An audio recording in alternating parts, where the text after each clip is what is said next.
So, this is the first in a series of videos that I'm going to be making with the performing arts in mind. So the Alexander technique, fantastic to apply to the performing arts. Alexander himself was an actor, and this technique originated from his own desire to be a better actor, to use his voice better. So what I'm going to be starting with today is looking at Alexander technique for the dancer. How this technique can help you as a dancer, help you to be a better dancer. How does it do that? Well, what does the body need in order to be able to move freely, to move with ease, to be able to do the things that we want it to do as a dancer? Well, what it needs more than anything else is space. So if you think of being in a crowded lift, and you need to get to the other side because you're getting off at the next floor, how difficult it is to kind of maneuver your way through the people to get there.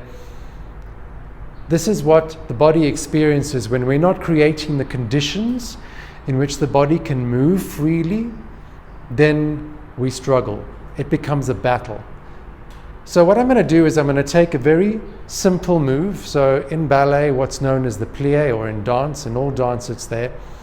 In ballet, it's called a plie, which is basically, plie means to bend. So it is a bending movement of the legs. Bending and stretching of the legs, bending and stretching at the simplest of levels. So the question is this: what allows me to do this movement with ease? To allow this with freedom in the joints. So what we don't want to do when we're dancing is have joints that are stiff and rigid. We don't want to have muscles that are overly tight, which don't allow flexibility. So a muscle, as well as being strong and be able to do the things that we want it to do, must have elasticity. So the plie is one of the exercises in dance which train this elasticity in the muscles.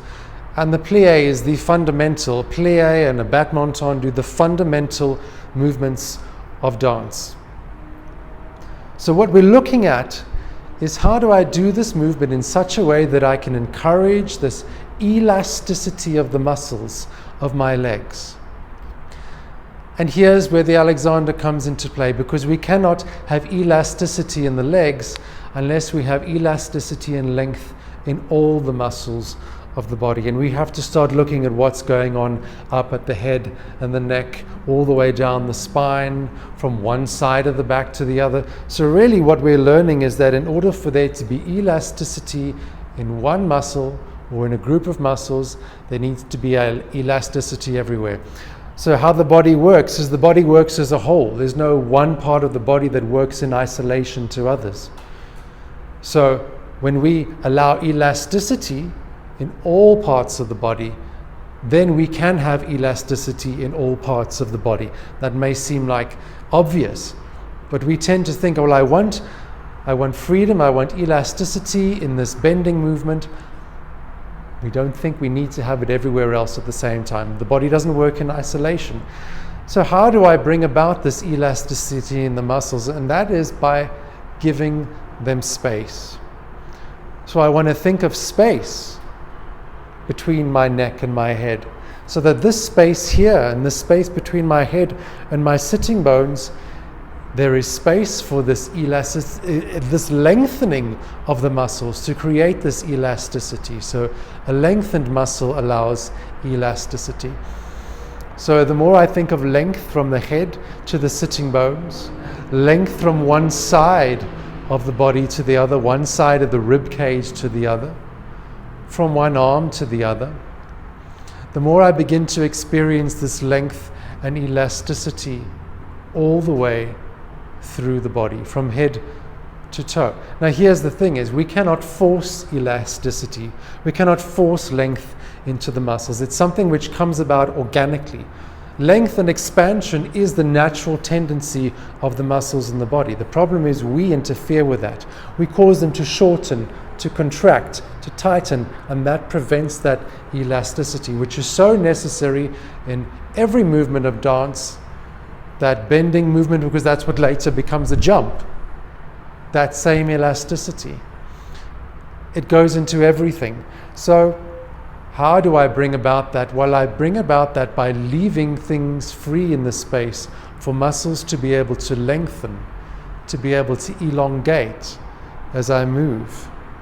That freedom going through all parts of the body translates into elasticity and freedom in the legs, which translates into strength and power.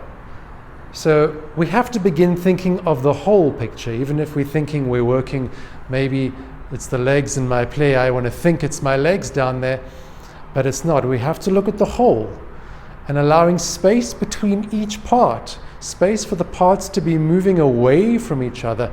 And that is an allowing process. It's having the right idea.